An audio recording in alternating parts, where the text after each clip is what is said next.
মনে হয় না তো বাড়ির কোনো কাজকর্ম করবে। সব থেকে বড় কথা, মনে হচ্ছে ঘরের কাজকর্মগুলো এবার থেকে মালতী কাকিমাকে করতে হবে। আর দেখ না চামেলি, আমরাও তো এই গ্রামে থাকি, আমরাও দেখব ওই শহরের মেয়ে কেমনভাবে গ্রামের আদব কায়দা শিখতে পারে। তুই শুধু দেখে যা। এমনভাবে গ্রামের প্রতিবেশীরা কথা বলতে থাকে অরুণ এবং মিষ্টিকে নিয়ে। অন্যদিকে অরুণ এবং মিষ্টি তাদের বাড়িতে পৌঁছায়, আর তার বোন এবং মা তাকে দেখে বলতে থাকে, আরে দাদা, তুমি বিয়ে করে নিয়ে এসেছো? বাবা, আমার বৌদিকে কত সুন্দর দেখতে। জানো বৌদি, আমি না খুব খুশি হয়েছি। আমি গল্প করার মতো একটা সঙ্গী পেলাম। এতদিন একা একা থাকতাম, এবার তুমি চলে এসেছো, মানে আমার আর কোনো চিন্তা নেই। আচ্ছা রূপা, তার মানে তুই তোর বৌদিকে পেয়ে অনেক খুশি। হ্যাঁ দাদা, তোমাকে বলে বোঝাতে পারবো না। আমার নতুন বৌদিকে দেখে আমি অনেক খুশি হয়েছি। তা কি রে খোকা, তুই দেখে দেখে একটা শহরের মেয়েকে বিয়ে করে নিয়ে আসলি? তা গ্রামের মেয়েরা কি কম পড়েছিল নাকি? গ্রামে তো অনেক সুন্দর সুন্দর মেয়ে আছে, আর শহরের মেয়েরা কি কাজকর্ম কিছু করতে পারে নাকি? আরে মা, বাড়িতে আসতে না আসতে তুমি আবার শুরু করে দিলে। শহরের মেয়ে তো কি হয়েছে, একবার তো তুমি ওর সাথে মেশো, তারপর বুঝতে পারবে মিষ্টি কেমন ধরনের মেয়ে। থাক থাক খোকা, আমাকে অত বোঝাতে হবে না, আমি ভালো করে জানি।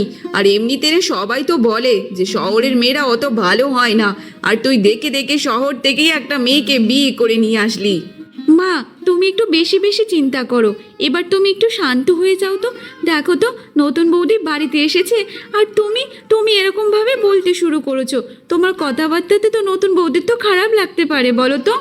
দেখ রূপা, যেটা তুই জানিস না সেই সব ব্যাপারে তোকে কথা বলতে হবে না, এখন তুই অনেক ছোট আছিস। মা, আপনি ভাবছেন তো যে আমি শহরের মেয়ে বলে আমি খুব খারাপ হব? না না মা, আমি খারাপ না। আপনি আমার সাথে মিশুন, আমার সাথে থাকুন, দেখবেন আপনি বুঝতে পারবেন আমি কেমন না কেমন। আমি এই গ্রামেতে বিয়ে হয়ে এসেছি, এখন থেকে এটাই আমার ঘর। আর আপনি দেখবেন আমি সংসারের সব কাজকর্ম শিখে নেব। ঠিক আছে, আমিও দেখব, আমিও তো এই বাড়িতে থাকবো। আর যখন তুমি এই বাড়িতে বউ হয়ে এসেছো, তাহলে গ্রামের আদব কায়দা তোমাকে ভালোভাবে শিখতে হবে। এটা তুমি আবার শহর ভেবো না, বুঝেছো? না না মা, আপনি একদম চিন্তা করবেন না। আমি সংসারটাকে সুন্দরভাবে গুছিয়ে রাখবো। এমনভাবে দেখতে দেখতে বেশ কিছু ঘন্টা কেটে যায়। এদিকে মালতী তার ছেলেকে তার ঘরে ডেকে বলতে থাকে, কি রে খোকা, দেখে দেখে একটা শহরের মেয়েকেই বাড়িতে তুলে নিয়ে আসলি। তা আমার তো মনে হয় না যে এই মেয়ে গ্রামের কোনো আদব কায়দা জানবে। আর সব থেকে বড় কথা হচ্ছে একটা শহরের মেয়ে, শহরের মেয়েরা কি এইসব কাজকর্ম জানে নাকি? আর হ্যাঁ, সব সময় শাড়ি পরে ঘুরলে আর মিষ্টি মিষ্টি কথা বললে সংসার এমনভাবে চলে না, বুঝেছিস? সংসার চলতে গেলে ভালোভাবে সংসারে হাল ধরতে হয়। তাই এই মেয়ে কি হাল ধরতে পারবে নাকি বল তো? দেখো মা, তুমি সেই সকাল থেকে একই রকম কথা বলেই যাচ্ছ।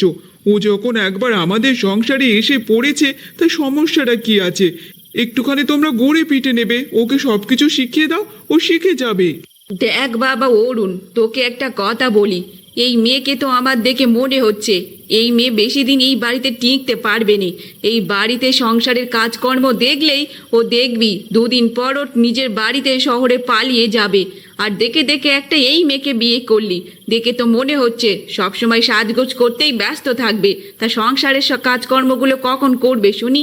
দেখো মা, তুমি ওকে যেমন মেয়ে ভাবছো তেমন অতটা না, আর সবসময় সাজগোজ নিয়েও থাকে না, বুঝেছো? দেখো মা, ও যেমন সাজগোজ করতে ভালোবাসে, তেমন পরিবারটাকেও বেঁধে রাখতে ভালোবাসে। তুমি দেখো কদিন যাক, তারপর তুমি নিজে বুঝতে পারবে।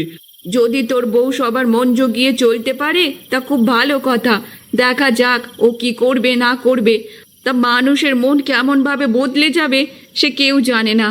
ঠিক আছে, এখন শুধু দেখার অপেক্ষায়। কাল থেকে দেখি ও সংসারে কি কি করতে পারে আর না পারে। দেখো মা, একটা কথা বলি, যদি মিষ্টি কোনো কাজকর্মে ভুল ত্রুটি করে, তাহলে তুমি ওকে একটু শিখিয়ে দেবে। দেখ খোকা, যতটা করার আমি ঠিক ততটাই করব। দেখা যাক তোর বউ কি চায় আর না চায়। মিষ্টি ছিল শহরের মেয়ে, সুন্দরী এবং শিক্ষিতা। তাই মালতী তার বৌমাকে তেমন একটা ভরসা করতে পারছিল না। পরের দিন সকালে রূপা মিষ্টিকে নিয়ে কলতলায় জল আনতে যায়।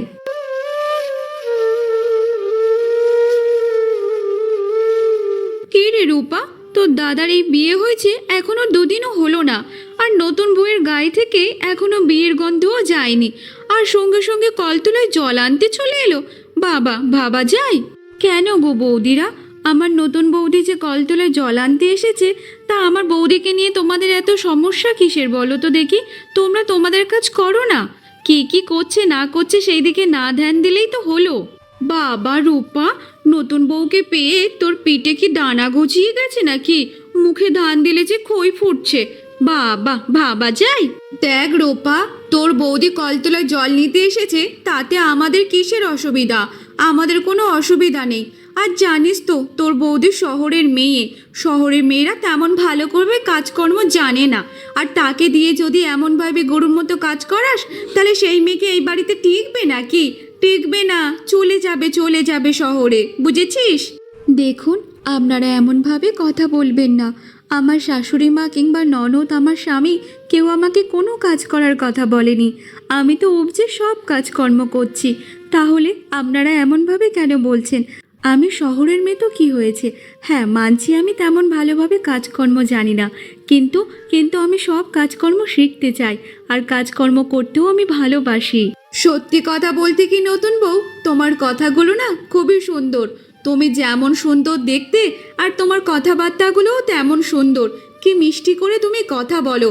তুমি এত ভালো মেয়ে হওয়ার পরেও তুমি যে গ্রামে কেন বিয়ে করতে গেলে তা কে জানে? শহরে কি আর কোনো ভালো ছেলে ছিল না? তুমি দেখে দেখে গ্রামে এসে পড়লে, যেখানে তোমাকে অনেক পরিশ্রম করতে হবে, সারাদিন তোমাকে কাজকর্ম করতে হবে। আমি গ্রামটাকে খুবই ভালোবাসি। গ্রামের মধ্যে একটা আলাদা সৌন্দর্য আছে, আর এখন আমি এই গ্রামে বিয়ে করেছি, তাই এটাই এখন আমার নিজের বাড়ি, আসল বাড়ি। আমার স্বামীর ঘর মানে তো সেটা আমার নিজের ঘর, তাই এটাই আমার পরিবার। দেখো বৌদিরা, আমার নতুন বৌদিকে যদি আর বেশিক্ষণ তোমাদের মাঝখানে রাখি না, তোমরাই আমার দাদার সংসারটাকে একদম নষ্ট করে দেবে। তার থেকে বরং আমি আমার নতুন বৌদিকে নিয়ে এখান থেকে চলে যাব। তোমরা যা কথা বলছো আমার একদম ভালো লাগছে না। কোথায় একটু ভালো ভালো করে কথা বলবে তা না। তারপর রূপা ওখান থেকে জল নিয়ে তার বৌদি মিষ্টিকে নিয়ে ওখান থেকে চলে যায়। দেখতে দেখতে এমনভাবে বেশ দুদিন কেটে যায়। এদিকে মালতী তার বৌমাকে বলতে থাকে, কি গো বৌমা, এখনো পর্যন্ত তুমি কখনো রান্নাঘরে যাওনি, আর তোমার হাতের রান্না বান্নাও আমরা কে দেখিনি। আজকে তোমাকে রান্নাঘরে গিয়েই তোমাকে রান্না বান্না করতে হবে, আবার মাটির উনানেই করতে হবে, বুঝেছো? হ্যাঁ হ্যাঁ মা, আপনি বলুন না আমাকে কি কি রান্না করতে হবে। আমাকে একবার বলুন, আমি সব রান্না এক এক করে করতে পারবো। তা তুমি কি কি রান্না পারো তা শুনি একটু। আমরা যা যা রান্না খেতে চাই তা কি করতে পারবে তুমি? আগে কি কখনো রান্না বান্না করেছিলে নাকি, বলো তো? না না মা, আমি খুব একটা বেশি রান্না বান্না পারি না, তবে কিছুটা পারি। যেটুকু পারি আজকে সেই রান্নাগুলোই মা করব, কারণ এর আগে বাড়িতে আমি টুকটাক একটা দুটো রান্না করতাম, আর তা আমি ডায়েরিতে নোট করে রাখতাম, আর আমার এখনও মনে আছে। আপনি একদম চিন্তা করবেন না মা। ঠিক আছে বৌমা, আজকে তাহলে তোমাকে বেশি রান্না করতে হবে না। একটু ডাল, চচ্চড়ি আর একটা মাছের ঝোল রান্না করো, বুঝেছো? আর এটাই হচ্ছে তোমার পরীক্ষা, দেখবো তুমি কেমন ভালোভাবে রান্না পারো না পারো। ঠিক আছে মা, আমি সুন্দরভাবে রান্না করব, আপনি একদম চিন্তা করবেন না। আর আজকের আমার হাতের রান্নাকে আপনারা বলবেন কেমন না কেমন। তারপর মিষ্টি সে রান্নাঘরে রান্না করতে চলে যায়। মিষ্টি যখন রান্নাঘরে একা একা বসে বসে রান্না করছিল, তখন সেখানে তার ননদ রূপা চলে আসে। আরে বৌদি, তুমি যে রান্নাঘরে বসে বসে রান্না করছো, কই তুমি তো একবারও আমাকে ডাকলে না? একবার তো আমাকে ডাকতে পারতে, আর আমি তোমাকে সব রান্না বান্না করে দিতাম। এবার ওঠো তো দেখি, ওঠো, আমি করে দিচ্ছি রান্না বান্না। না না বোন, তোমাকে রান্না বান্না করতে হবে না। আজকের মা আমার হাতে রান্না খেতে চেয়েছে, তাই আজকের আমি রান্না করব, আর তোমরা সবাই আমার হাতে রান্না খাবে, বুঝেছো? কিন্তু বৌদি, তুমি তো তেমন একটা ভালোভাবে রান্না বান্না করতেই পারো না। তার থেকে একটা কাজ করো, আমি আজকে রান্নাটা করে দিচ্ছি, আর তুমি পাশে বসে সব কিছু দেখো দেখো, তুমি শিখে যাবে। আর এখানে মাও নেই, মা জানতেও পারবে না যে কে রান্না করে দিয়েছে। না না বোন, এটা অন্যায় হবে। মা অনেক আশা করে আমাকে বলেছে রান্না বান্না করতে, আর আমি কি করে না করি বলো তো? আর মা বলে দিয়েছে এটাই আমার পরীক্ষা। আর শোনো বোন, তুমি একদম চিন্তা করো না, আমি রান্না বান্না সব পারবো। আমার তো প্রায় অনেক রান্না হয়ে চলে এসেছে, তুমি একদম চিন্তা করো না, বুঝেছো? কিন্তু বৌদি, আমার তো ভয় লাগছে, যদি রান্নার একটু ভুল ত্রুটি হয় মা তোমাকে কথা শোনাবে। আমার যে ওটা একদম ভালো লাগে না মা যখন তোমাকে কথা শোনায়। দেখো বোন, গুরুজনরা যেটা বলে সেটা ভালোর জন্য বলে। আমি যদি কোনো অন্যায় করি তাহলে মা যদি বকাঝকা করে সেটা তো আমার ভালোর জন্য, বলো? আচ্ছা ঠিক আছে বৌদি, তুমি যখন রান্না বান্না করতে চাচ্ছ তাহলে করো। তোমার পাশে বসে বসে আমি বরং তোমার রান্নাটা দেখি। যদি কিছু ভুল ত্রুটি করো তাহলে আমি ওটা তোমাকে ধরিয়ে দেব, বুঝেছো? হ্যাঁ বোন, এটাই ভালো হবে। তার থেকে বরং তুমি আমার পাশে বসে বসে আমার সাথে কথা বলো আর দেখো আমি রান্না বান্না ঠিকঠাক করছি কিনা। মিষ্টি সে রান্না করছিল আর রূপার সাথে বসে বসে গল্প করছিল। তবে মিষ্টি রান্না থেকে এত সুগন্ধ বেরোচ্ছিল, রাস্তা দিয়ে যাচ্ছিল ভোলা। তখন ভোলা যেতে যেতে বলতে থাকে, বাবা, আজকে যে মালতী কাকির বাড়ি থেকে রান্না বান্না তো খুব সুন্দর সুগন্ধ বেরোচ্ছে। এই গন্ধে গন্ধে আমার যে পেটটা আরো খালি হয়ে গেল। আমার আবার খুব জোরে খিদে পেলো। একটা কাজ করি, আজকের খাওয়া দাওয়াটা মালতী কাকির বাড়ি থেকেই করে যাই। দেখি তো কি রান্না করেছে যে এত সুন্দর গন্ধে মোমো করছে। তারপর ভোলা সে মালতীদের বাড়ির মধ্যে ঢুকে পড়ে আর গিয়ে মালতীকে বলতে থাকে, আরে ও কাকি, তোমাদের বাড়িতে কি রান্না হচ্ছে বলো তো? এত সুন্দর সুগন্ধ বেরোচ্ছে। এই রান্নার গন্ধে পুরো রাস্তা তো একদম মোমো করছে। তাই জন্য সোজা তোমাদের বাড়িতে চলে আসলাম। তা কি রান্না করছো, এত গন্ধ বেরোচ্ছে? আচ্ছা, তার মানে রান্নার গন্ধ পেয়ে সোজা বাড়ির মধ্যে ঢুকে চলে আসলি। বাহ বাহ বাহ, খুব ভালো করেছিস। আজকে যে আমাদের বাড়িতে নতুন বউ রান্না করছে, আজকে তার দায়িত্ব পড়েছে রান্না করার। সে প্রথম আজকের হেসেল ঘরে গিয়েছে, বুঝেছিস? জানো কাকি, নতুন বউয়ের হাতে রান্না যে খুব সুন্দর সুগন্ধ বেরোচ্ছে। আর এই গন্ধে যে আমার আবার খিদে পেয়ে গেল। ভাবছি যে আজকে তোমাদের বাড়ি থেকে খেয়ে তারপর বাড়িতে যাব। তবে জানিস তো ভোলা, আমারও তর সইছে না। এর যা সুন্দর সুগন্ধ বেরিয়েছে রান্না থেকে, কি বলি বলতো? বারবার মনে হচ্ছে যে কখন গিয়ে খাবো। হ্যাঁ হ্যাঁ কাকি, একটু সবুর করো।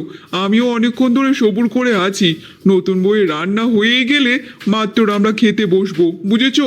এমনভাবে বেশ কিছুটা সময় কেটে যায়। এদিকে নতুন বউয়ের সব রান্নাবান্না হয়ে গেলে সবাইকে সুন্দরভাবে খেতে দেয়। ও কাকি, তোমার বৌমার হাতে জাদু আছে গো, জাদু। কি সুস্বাদু রান্না হয়েছে। সত্যি, যে রান্না থেকে এত সুন্দর গন্ধ বেরোচ্ছে সে রান্না কি খারাপ হতে পারে? আমি তো তোমাকে বলেইছিলাম, দেখো কত সুন্দর রান্না করেছে তোমার বৌমা। হ্যাঁ বৌদি, তুমি তো সত্যি খুব সুন্দর রান্না করেছো। আজকের এই প্রথমবার তুমি রান্না করলে। সত্যি তোমার হাতে জাদু আছে। কত সুন্দর সুস্বাদু হয়েছে তোমার হাতের রান্না। দেখেছো তো মা, আজকে তুমি বলেছিলে মিষ্টিকে রান্না করার কথা, আর মিষ্টি দেখো কত সুন্দর সুস্বাদু রান্না করেছে। আর এই রান্না খেয়ে সবারই ভালো লেগেছে। আমার তো খুব ভালো লেগেছে। তারপর মালতী সে তার বৌমার হাতে রান্না খায়। খেয়ে তার খুব ভালো লাগে। তখন সে মনে মনে বলতে থাকে, এটা তো সত্যি সত্যি বৌমা খুব ভালো রান্না করেছে। সত্যি অনেক সুস্বাদু হয়েছে। ভেবেছিলাম মেয়েটা শহরে থাকে, শুধু সাজগোজ করতে ভালোবাসে, কিন্তু তা না। মেয়েটা কিন্তু কাজকর্মেও পারদর্শী আছে। কত সুন্দরভাবে একা হাতে রান্নাগুলো করেছে। সত্যি খুবই ভালো হয়েছে। তবে জানো তো বৌদি, তোমার মতো কিন্তু এত সুন্দর রান্না আমি কিন্তু করতে পারি না। এবার থেকে ভাবছি তুমি যখন রান্না করবে ঠিক তোমার পাশে গিয়ে বসে বসে সব কিছু দেখব, যাতে তোমার হাতে রান্না আমিও শিখে নিতে পারি। আমিও এত সুস্বাদু রান্না করব পরবর্তীকালে। আচ্ছা ঠিক আছে বোন, তুমি চিন্তা করো না। আমি যতটুকু রান্না বান্না পারি তা সব কিছু তোমাকে শিখিয়ে দেব। আর যেগুলো আমি না পারবো সেগুলো তুমি আর মা মিলে আমাকে শিখিয়ে দিও, বুঝেছো? হ্যাঁ বৌদি, তুমি কিন্তু খুব সুন্দর সুস্বাদু রান্না করেছো। তুমি এমনভাবে সবসময় সুন্দর সুন্দর রান্না করবে, বুঝেছো? আর আমি সেই বাহানায় এসে তাহলে তোমার হাতে রান্না খেয়ে যাব। তবে জানো তো বৌমা, আমি ভেবেছি তুমি শুধু খালি সাজগোজ করতে ভালোবাসো। শহরে তোমার বাড়ি, এইসব রান্না বান্না তোমার দ্বারা হবে না। কিন্তু আজকে আমি তোমাকে প্রথম রান্না করতে বলেছি, আর সেই রান্নায় তুমি একদম উত্তীর্ণ হয়ে গেছো। তবে জানো তো বৌমা, তুমি যে কাজে কর্মে সব একদম পারদর্শী, সবার মন জয় করে নিচ্ছ। আমি তো এরকম একটা বৌমা চেয়েছিলাম। সত্যি আজ থেকে তুমি আমার বৌমা না, আজ থেকে তুমি আমার আর একটা মেয়ে, বুঝেছো? আমার নিজের মেয়ে। জানেন তো মা, আমি এরকম একটা শাশুড়ি মা চেয়েছিলাম। সে শুধু আমার শাশুড়ি মা না, সে আমার নিজের মা হয়ে উঠবে, তার সাথে আমার বন্ধু হয়ে উঠবে। আমার মনের কথাগুলো সব খুলে আমি তোমাকে বলতে পারি। এমনভাবে দিন কাটতে থাকে, আর সবেমাত্র 1 সপ্তাহ হয়েছে মিষ্টি এই গ্রামে বউ হয়ে এসেছে। তবে সে তার কাজের দ্বারা সবার মন জয় করতে থাকে। একদিন পাড়ায় খুব বড় করে পুজো হতে থাকে, আর সেই পুজোর দায়িত্ব সম্পূর্ণভাবে মিষ্টি নিয়েছিল, আর সুন্দরভাবে সব কিছু সম্পূর্ণ হয়ে যায়। তবে সন্ধ্যাবেলা মিষ্টিদের বাড়ির উঠানে সবাই বসে গল্প করতে থাকে। আজকের পুজোর দায়িত্বটা আমার বৌদি পুরো সম্পূর্ণ একা কাঁধে নিয়েছে। কত সুন্দরভাবে পুজোটা সম্পূর্ণ করলো। সত্যি ভাবা যায়, এই গ্রামে সবাই বলে আমার বৌদি শহরের মেয়ে, তাই কিছুই করতে পারে না। কিন্তু দেখো আমার বৌদি কত সুন্দরভাবে সব কাজ সম্পূর্ণ করে। আমার বৌদির মতো বৌদি হতে গেলে তার 10 জনম লেগে যাবে। হ্যাঁ, কেন রে রূপা, তোর বৌদি কি এই কাজ একা করতে পারে নাকি? আমাদের বাড়িতে মেয়ে নেই? আমাদের বাড়িতে মেয়েরাই এই সব কাজগুলো করে, বুঝেছিস? আর এমনিতে এই সব কাজগুলো যে কোনো কাউকে দিলে সেই করবে। তোর বৌদি শহর থেকে এসেছে বলে কি মাথা কেটে নিয়েছিস নাকি যে তোর বৌদির মতো মেয়ে হয় না? যত সব। দেখো দিদা, আমার বৌদির মতো মেয়ে এই গ্রামে একটাও নেই, বুঝেছো? আর হতেও পারবে না কেউ। আমার বৌদি হচ্ছে শহরের মেয়ে, শিক্ষিতা, কত সুন্দর দেখো তো। কাল থেকে আবার আমার বৌদির কাছে সব বাচ্চারা পড়তে আসবে। একটা শিক্ষিত মেয়ে চাইলে কত কিছু করতে পারে। এদিকে বাইরেও সামলাবে, এদিকে ঘরও সামলাবে, এক হাতে কত কিছু সামলাচ্ছে। দেখো বাপু, এত আধুনিকতা ভালো নয়, বুঝেছো? আলোয় পড়াশুনো করে অনেক কিছু স্বপ্ন দেখে যাচ্ছে। আমাদের গ্রামের মেয়েরা ওই সব পড়াশুনো করবে না, 2 দিন পর যে তাদের বিয়ে হয়ে যাবে, বুঝেছো? লেখাপড়া করে কি হবে? তারা যখন এমনভাবে সব কথা বলছিল, তাদের কথাবার্তা শুনে মিষ্টির একটু মন খারাপ হয়ে যায়। কিন্তু তবুও সে কোনো কিছু কথার উত্তর দেয় না, না কিছু বলে। আচ্ছা মিষ্টি, তোমার কি হয়েছে বলো তো? অনেকক্ষণ ধরে দেখছি তুমি যেন কেমন একটা অন্যমনস্ক, তোমার মুখটা যেন কেমন শুকনো শুকনো লাগছে। কি হয়েছে বলো তো? তুমি একটা কথা বলো তো, এই গ্রামে যখন আমি বিয়ে হয়ে এসেছি, আমি তো সবাইকে কত ভালোবাসি, আমার মন থেকে ভালোবাসি। কিন্তু সবাই আমাকে মেনে কেন নিতে চাইছে না? সবাই আমাকে কত উল্টোপাল্টা কথা শোনায়। তুমি বলো না, এগুলো কি ঠিক? আমার যে অনেক কষ্ট লাগে। আমি যে সবার ভালো চাই, কিন্তু তারপরেও কেউ আমাকে অতটা পছন্দ করতে চায় না। কেন কেন বলো না গো? আচ্ছা, তুমি এই ব্যাপার নিয়ে মন খারাপ করে বসে আছো? দেখো মিষ্টি, হাতের 5টা আঙুল যেমন সমান না, তেমন 5টা মানুষও তেমনভাবে সমান না, বুঝেছো? অনেকে অনেক কথা বলবে, সেই সব কথায় তুমি একদম কান দেবে না। শোনো, এই গ্রামের মানুষজনদেরকে বদলাতে হবে। এমনভাবে মানসিকতা নিয়ে থাকলে তাহলে এই গ্রামের কখনো উন্নতি হবে না। সবাইকে বদলাতে হবে। দেখো মিষ্টি, তুমি যেটা করতে চাইছো সেটা তুমি করো। আমি তোমার উপর পুরো বিশ্বাস করি। তুমি কাউকে কখনো খারাপ করতেই পারো না, তুমি সবার ভালো চাও। দেখো, কেউ যদি তোমাকে উল্টোপাল্টা কিংবা ছোট করে, সেটা তার সমস্যা, সেটা তোমার না। তুমি তাদের কোনো কথায় কান দেবে না। তুমি পারলে আরো সামনের দিকে এগিয়ে যাও, বুঝেছো? আমি তোমার সাথে আছি। আমি তো জানি তুমি আমার সাথে আছো, আর তুমি তো আমার শক্তি। তুমি আমার পাশে থাকলে আমি আর কাউকে চাই না, আমি সবটা জয় করতে পারবো। তবে জানো তো, আমি গ্রামের মানুষদেরকে বদলাতে চাই, তাদেরকে আমি আমার নিজের করে নিতে চাই। গ্রামের যেই সব মানুষরা আমাকে নিয়ে উল্টোপাল্টা কথা বলছে, আমি চাই একদিন তারা আমাকে বুকে টেনে নিক। পরের দিন সকালে মিষ্টি তার ননদের কাছে বলতে থাকে, শোনো না বোন, আমি কদিন ধরে একটা কথা ভাবছি। আমাদের গ্রামে অনেক তো ছোট ছোট বাচ্চা মেয়েরা আছে, অনেক বোনেরা আছে। তাদেরকে নিয়ে যদি আমরা একটা সমিতি খুলি কেমন হবে বলো তো? তাদেরকে আমি হাতের কাজ শেখাবো। আরে বৌদি, তুমি তো এটা খুব ভালো একটা কথা বলেছো। তবে বৌদি, আমি কিন্তু তোমার সাথে সাথে থাকবো, আর আমাকে আমাকে সব কাজ শিখিয়ে দিতে হবে। আমিও নিজের স্বাবলম্বী হতে চাই, তুমি কিন্তু আমাকে শেখাবে বলো। আরে দূর পাগলি বোন আমার, তোমাকে নেব না তো কাকে নেব বলো তো? সবার প্রথম যে তোমাকে নিয়েই আমাকে পথ চলতে হবে। তোমাকে যদি আমি শেখাই, তোমাকে দেখে দেখে যে আরও 5টা মেয়ে আসবে, বুঝেছো? আগে তোমাকে নিয়েই আমার পথ চলতে হবে। আর তুমি কি ভাবছো আমি হচ্ছি তোমার বৌদি? আমি তোমাকে সব কিছু শেখাবো, তোমাকে আমি স্বাবলম্বী করেই তুলবো। পরের দিন সকালে মিষ্টি এবং রূপা দুজনে মিলে গ্রামের প্রত্যেকটা বাড়িতে বাড়িতে গিয়ে সেই সমিতির দল গঠনের কথা বলতে থাকে, যে বাচ্চাদের পড়াশুনো থেকে শুরু করে তাদের হাতের কাজ সব শেখানোর কথা। কিন্তু গ্রামের লোকজনরা তার কোনো কথায় রাজি হয় না, কিংবা বাচ্চাদেরকে তার কাছে পাঠানোর জন্য রাজি হয় না। আরে কি গো দিদি, শুনেছো? ওই শহর থেকে যে মেয়েটা এসেছে গো, সেই মেয়েটা সবার বাড়িতে বাড়িতে গিয়ে বলছে নাকি বাচ্চাদের নাকি পড়াশুনো শেখাবে, আবার হাতের কাজও শেখাবে। এই সমিতি দল গঠনের ব্যাপারে শুনেছো? হ্যাঁ গো হ্যাঁ, শুনেছি, সব কিছু শুনেছি। না না বাবা, আমি আমার মেয়েকে ওখানে একদম পাঠাবো না। ওখানে পাঠিয়ে কি হবে বলো তো? আর এমনিতে আমার মেয়ের 2 দিন পর যখন বিয়ে দেব, সে তার শ্বশুর বাড়িতে গিয়ে যা খুশি করার করবে। অত শিক্ষিত হওয়ার দরকার নেই, বুঝেছো? সেই তো 2 দিন পর গিয়ে খুন্তি নাড়তেই হবে। হ্যাঁ গো দিদি, তুমি একদম ঠিক কথা বলেছো। এই মেয়ে শিক্ষিত বলে ওর যখন যেটা মন হচ্ছে ও তখন সেটা করতে চাইছে। না না বাবা, আমি আমার মেয়েকে ওই শিক্ষিত মেয়ের কাছে পাঠাবো না বাবা। আমার মেয়ে যেরকম আছে সেরকম বাড়িতে থাকতো, অত শিক্ষিত হওয়ার দরকার নেই। মিষ্টি সবার বাড়িতে বাড়িতে গিয়ে সমিতি দল গঠনের কথাই বলতো, কিন্তু তারপরেও তাদের বাচ্চাকে মিষ্টির কাছে কেউ পাঠাতো না। কিন্তু মিষ্টি সে হাল ছাড়ার কোনো পাত্তি ছিল না। সেও প্রত্যেক দিন সবার বাড়িতে বাড়িতে গিয়ে বাচ্চাদেরকে ডেকে নিয়ে আসতো। অবশেষে একদিন কিছু বাচ্চাদেরকে নিয়ে সে একটা দল গঠন করে, আর সেখানে বাচ্চাদেরকে পড়াশুনো থেকে শুরু করে হাতের কাজ সব ধরনের কাজ শেখাতে থাকে। একটা সময় তারা সুন্দরভাবে কাজও শিখে যায়।